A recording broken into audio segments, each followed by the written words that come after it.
In the soft amber light of an Arizona morning, when sprinklers clicked on across neat suburban lawns and the desert heat had not yet risen from the stones, a bobcat appeared at the edge of the Moreno family's backyard and stood perfectly still, watching the house as if it knew exactly who lived inside. At first, no one thought much of it, because wild animals passed through the greenbelt behind the neighborhood all the time. Rabbits, quail, the occasional coyote slipping by at dusk like a rumor. But a bobcat in broad daylight, lingering instead of passing through, was different. It stood just beyond the lemon tree near the back fence, ears tufted and alert, its spotted tawny coat blending so naturally with the dry grass and sunlit dirt that if 12-year-old Ava Moreno hadn't looked up from feeding the family dog, she might never have noticed it at all. "Mom!" she called through the sliding door, voice halfway between excitement and fear. "There's a wild cat in the yard." Her mother, Elena, came over wiping her hands on a dish towel, expecting a stray tabby, or maybe the neighbor's orange cat. The moment she saw the animal, she stopped dead. "Everyone back from the glass," she said instinctively, her tone changing in a way that made Ava and her little brother Mateo obey without arguing. The bobcat didn't crouch to hunt. It didn't bolt. It looked directly at the house, then turned its head toward the greenbelt wash beyond the fence, then looked back again. Elena felt a strange chill despite the heat. It wasn't the normal caution of seeing a wild predator. It was the unsettling feeling that the animal was not simply there. It was waiting. Before we begin, if you enjoy extraordinary animal stories that make you see the wild world differently, hit the like button, subscribe, and turn on notifications so you don't miss the next story. Because what happened in the Moreno family's backyard over the next 2 days would spread through their entire town, and leave even experienced rescuers saying they had never seen anything quite like it.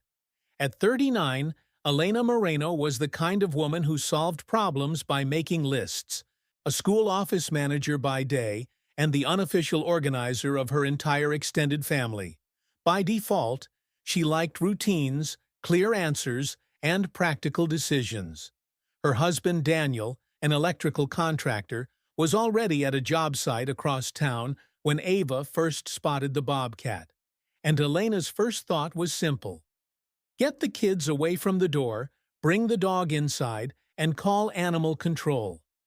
Their dog, Rusty, a rescue mutt with shepherd ears and too much confidence, stood at the sliding glass door, vibrating with interest, but not barking, which was unlike him. He gave a low whine instead, head tilted, as if he couldn't decide whether the animal outside was a threat or something else. Elena grabbed her phone and began filming through the glass, mostly because she knew Daniel would never believe a bobcat had strolled into the yard at 8:10 in the morning. On video, the bobcat stands there for nearly a full minute, then takes a few slow steps toward the back fence, stops at one particular corner where the chain link met a concrete retaining wall, and paws once at the ground. Then it turns and looks back at the house again. "That's weird," Ava whispered. Elena didn't answer because she felt it too. The bobcat repeated the same pattern twice more. Look at the house, move to the fence corner, paw at the ground, look back. Then, just as suddenly as it had appeared, it slipped through a gap in the brush beyond the fence and disappeared into the greenbelt. Animal control returned Elena's call nearly 40 minutes later. By then, the bobcat was gone, the kids were arguing over breakfast, and the moment felt almost unreal. The officer told her what she expected to hear. Keep pets inside. Do not approach. Secure attractants. Call again if the animal returns or appears injured.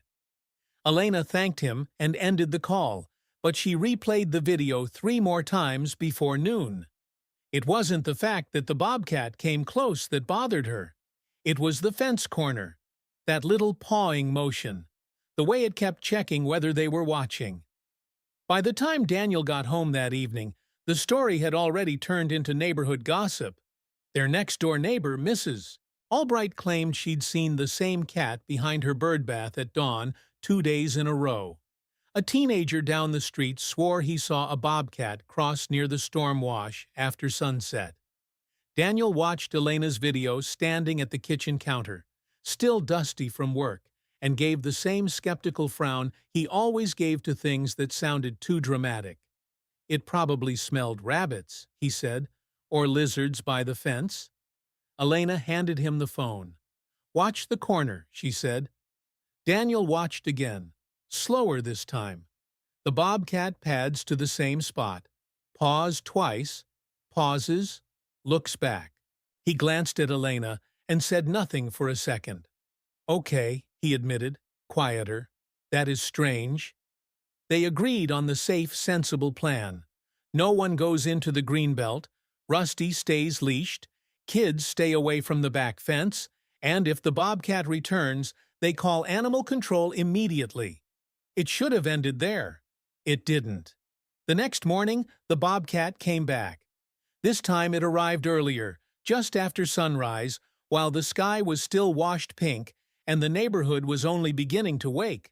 Mateo saw it first while eating cereal at the kitchen island and nearly dropped his spoon. "It's back," he whispered, and even at 7 years old he used a whisper, as if loud voices might break whatever strange rule was in place. Elena came to the window and felt her pulse jump. Same bobcat, same calm stance, same direct gaze at the house. Daniel, who had delayed leaving for work because he wanted to see this cat for himself, stepped up beside her. Rusty, again, did not bark. He paced once, whined, then sat at the door with ears forward. The bobcat moved to the same fence corner, pawed harder this time, scraping dirt back in short, frustrated motions, then looked at the house and made a low chuffing sound Elena barely heard through the glass. Daniel's expression changed. "That's not random," he said. He grabbed a flashlight from the mudroom, then stopped when Elena caught his arm. "You are not going out there alone," she said. Daniel almost argued on instinct, then looked at the bobcat again and nodded. "Fine. We call." Animal Control said they were dispatching a field officer, but couldn't give an exact arrival time. A wildlife rescue volunteer network was suggested as a backup. Elena made both calls while Daniel kept filming. The bobcat did not leave. It moved between the lemon tree and the fence corner in a tight pattern, occasionally sitting and staring at the house, then returning to scratch at the same patch of ground. At one point, it stood on its hind legs briefly, forepaws against the chain link, peering toward the wash beyond. "What if something stuck?" Ava asked softly. Elena looked at her daughter and felt that same cold tug in her chest. "That's what I'm afraid of," she said. 20 minutes later, before any official help arrived, the bobcat did something that made the decision for them. It walked right up to the sliding glass door. Not aggressively, not charging. It came close enough that they could see the dark tear lines beside its eyes and the dust on its whiskers. It looked at Elena, then at Daniel, then turned sharply and trotted to the fence corner again, pawing and looking back in quick succession. Rusty stood and pressed his nose to the glass, whining urgently. "It's trying to show us," Ava said, and this time no one told her she was imagining things. "Check the corner from here." Elena nodded. "Just check the corner from here." Elena nodded. They moved into the yard together. Daniel in front with the flashlight and a long rake. Elena behind him with her phone, and Rusty held tight on a leash while the kids watched from inside. The bobcat backed away the moment they stepped outside, but it didn't run. It retreated several yards toward the brush and stood there watching, tense and alert. Daniel approached the fence corner carefully and crouched. At first, he saw only packed dirt, fallen leaves, and the base of the retaining wall. Then he heard it. A tiny sound, so faint he thought it was a bird at first. A thin, rhythmic peeping cry coming from below the ground. He dropped to one knee and swept the flashlight beam along the edge where the chain link post met the concrete. There was a narrow, eroded hole there, partly hidden by weeds and debris, leading into a cavity beneath the retaining wall where runoff had washed soil away over time. The cry came again, clearer now. Elena's free hand flew to her mouth. "Oh my God!" she whispered. Daniel angled the light deeper and caught a flicker of spotted fur. Then a tiny face. A bobcat kitten, no bigger than a house cat kitten, but wilder in the eyes, wedged in the collapsed pocket under the wall, one forepaw trapped between a root and a chunk of broken concrete. It cried again, a high, desperate sound that seemed far too big for its body. The mother bobcat answered instantly from the brush with a sharp chuff and took 2 steps forward, then stopped, body low, ears back, eyes fixed on Daniel's hands. Everything in the yard changed in that moment. This was no longer a bobcat in the backyard. This was an emergency.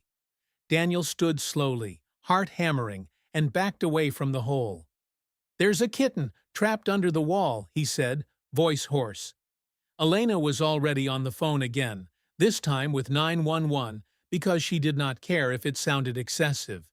She described the location, the retaining wall, the live trapped kitten, the bobcat mother nearby, her words tumbling over each other.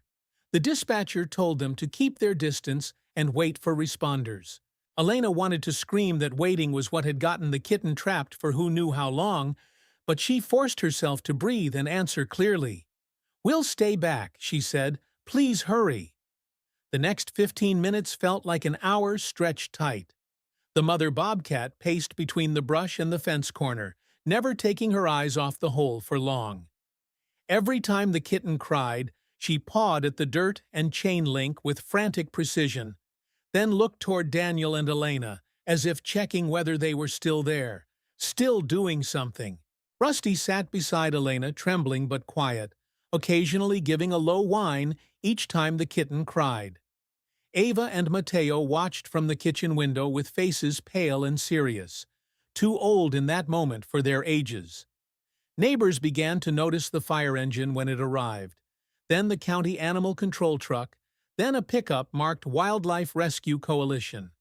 The responders moved quickly but carefully through the Moreno side gate, stopping short when they saw the mother bobcat still holding position near the brush.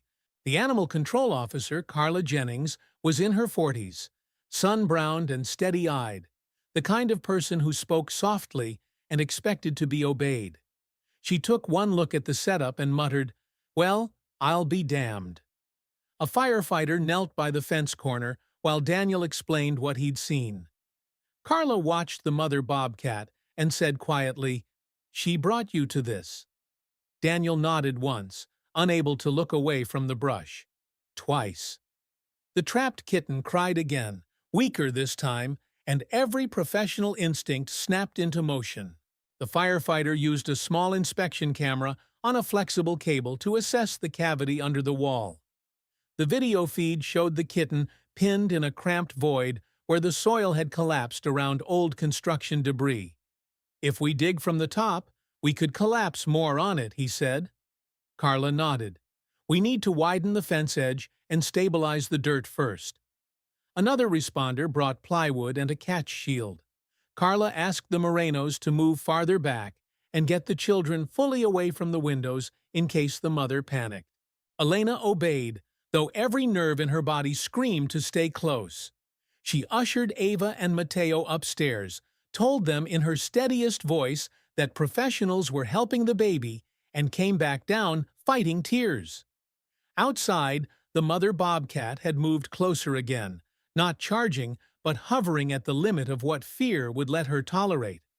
Carla crouched side-on to seem smaller, and spoke to her in the same low tone she might use with a frightened dog. "We see it, Mama. We're working." The bobcat's ears flicked. She chuffed once, sharp and breathy. The rescue took almost an hour. To the Morenos, it felt like an entire day compressed into one long-held breath. The firefighters carefully cut a small section of chain link beside the post, then used hand tools to remove dirt in controlled scoops, while a second rescuer held a board to prevent collapse. No loud machinery, no sudden movements. Every few minutes, Carla checked the mother's position and adjusted the perimeter, keeping neighbors back and noise low. The kitten cried less as time went on, which was somehow more frightening than the crying. Daniel stood with his fists clenched so tight his knuckles ached. Elena kept replaying the image of the bobcat at the glass door in her mind. How impossible it had looked. How easy it would have been to ignore, to wave off, to assume it would leave. Finally, one of the rescuers said, "I can reach it." The yard went silent. He slid a gloved hand into the cavity, moving slowly to avoid the trapped paw. The mother bobcat let out a guttural sound and surged forward a few feet, before Carla raised a barrier board between them. Not hitting, not threatening, just holding a visual boundary. "Easy," Carla murmured. "Almost there." The rescuer adjusted his grip, and then, with incredible care, eased the kitten free from the root and debris. A tiny spotted body emerged into daylight, limp for one awful half-second, before it twisted weakly and cried. Elena burst into tears. Daniel exhaled a broken sound that was half laugh, half sob. The mother bobcat made a sound none of them would forget. Deep, urgent, almost trembling, then rushed to the edge of Carla's barrier and stretched her neck toward the kitten. The rescuer froze, holding the kitten low and steady. Carla looked at him and nodded once. "Let her check it." He lowered his hands another inch. The mother bobcat pressed her nose to the kitten's face, inhaling rapidly, then began licking its head and neck with frantic maternal strokes, checking, counting, reclaiming. The kitten's cries softened into tiny squeaks. For a moment the whole yard held still around them. Firefighters in gloves and helmets, neighbors peering from behind fences, Daniel and Elena clutching each other, Rusty sitting silent at Elena's leg, and this wild mother tending her baby in the center of a suburban backyard, as if all the rules about distance and species and fear had been suspended by necessity. The rescuer gently set the kitten on a towel on the ground and stepped back. The mother bobcat hooked a foreleg around it and pulled it against her chest, still grooming, still watching every human hand. Carla signaled everyone to stay motionless. "Let her choose," she whispered. The mother bobcat lifted her head then and looked directly at the Morenos. Elena would later say she knew it was impossible to interpret a wild animal's expression in human terms, but she also knew what she felt in that moment. Recognition, not friendship, not tameness. Recognition that these were the humans at the glass door, the ones who followed, the ones who lifted dirt and metal and gave her a way back to her baby. Paused once at the fence line, set the paused once at the fence line, set the kitten down, turned back toward the house, and chuffed softly. One short sound that carried farther than it should have in the still morning air. Then she disappeared into the greenbelt with the kitten, spotted tail flickering once before the brush swallowed them both. No one moved for several seconds after she was gone. Then the backyard filled with noise all at once, radios crackling, neighbors talking too loudly, Mateo crying upstairs because he thought the baby died and then lived, Ava asking 6 questions at once, Rusty finally barking as if his body was releasing everything he had held in. Carla stood and pulled off one glove, shaking her head in disbelief. "In 20 years," she said quietly to no one and everyone, "I've seen mothers circle, charge, hide, abandon, relocate. I have never seen one repeatedly approach a house and direct people to a trapped kitten." Daniel looked toward the fence corner, the cut chain link, the exposed cavity beneath the wall. "She knew she couldn't get it out," he said. Carla nodded. She knew she needed hands. The story traveled fast after that, but not just because it was dramatic. There was video from Elena's phone showing the bobcat at the glass door and pawing at the same fence corner, Daniel's shaky footage of the responders working, and a brief clip a neighbor caught of the mother checking the rescued kitten. Local news called by afternoon. Elena almost refused every interview because she hated attention, but Carla encouraged her to speak about the retaining wall erosion and the hidden danger beneath suburban fencing. If one kitten got trapped there, Carla said, others can too. Pets, wildlife, even a child's foot. By the end of the week, the homeowners association that usually argued for months over paint colors approved inspections of every retaining wall along the greenbelt. Drainage crews found multiple erosion pockets hidden under landscaping stones and patched them. A wildlife group hosted a free community talk about coexisting safely with bobcats, how to secure pets, avoid attracting prey, and what to do if a wild animal behaves strangely.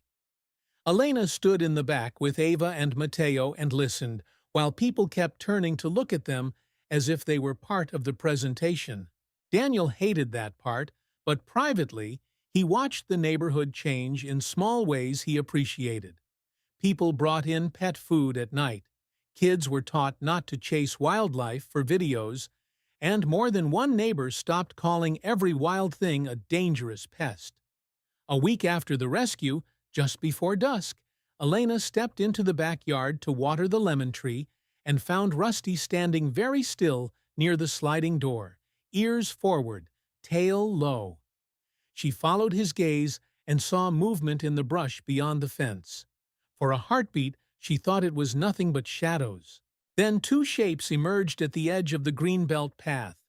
The mother bobcat stood half-hidden, lean and watchful, and beside her was a tiny kitten, steadier now, still spotted, one paw landing a little carefully before the next. Elena's throat tightened. They did not come into the yard. They did not linger. The mother looked toward the house once, then nudged the kitten forward and turned away, leading it down the path and into the brush. Elena did not call for Daniel. She did not move for her phone. She simply stood there with the watering hose dripping at her feet and watched until the last flicker of spotted fur disappeared into the evening.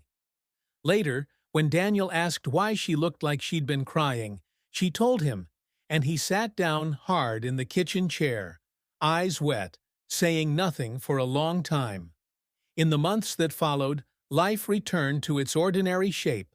School drop-offs, work deadlines, soccer practice, laundry, bills. But something in the Moreno house had shifted. Ava started volunteering with a wildlife education program and talked about becoming a biologist. Mateo stopped being afraid of wildcats and instead became fascinated by animal families, drawing bobcats with exaggerated ears and serious eyes in every notebook margin. Daniel, who had always viewed the greenbelt as scenery, began walking it with a different kind of attention, noticing tracks, scat, rabbit runs, and the hidden architecture of lives moving around theirs.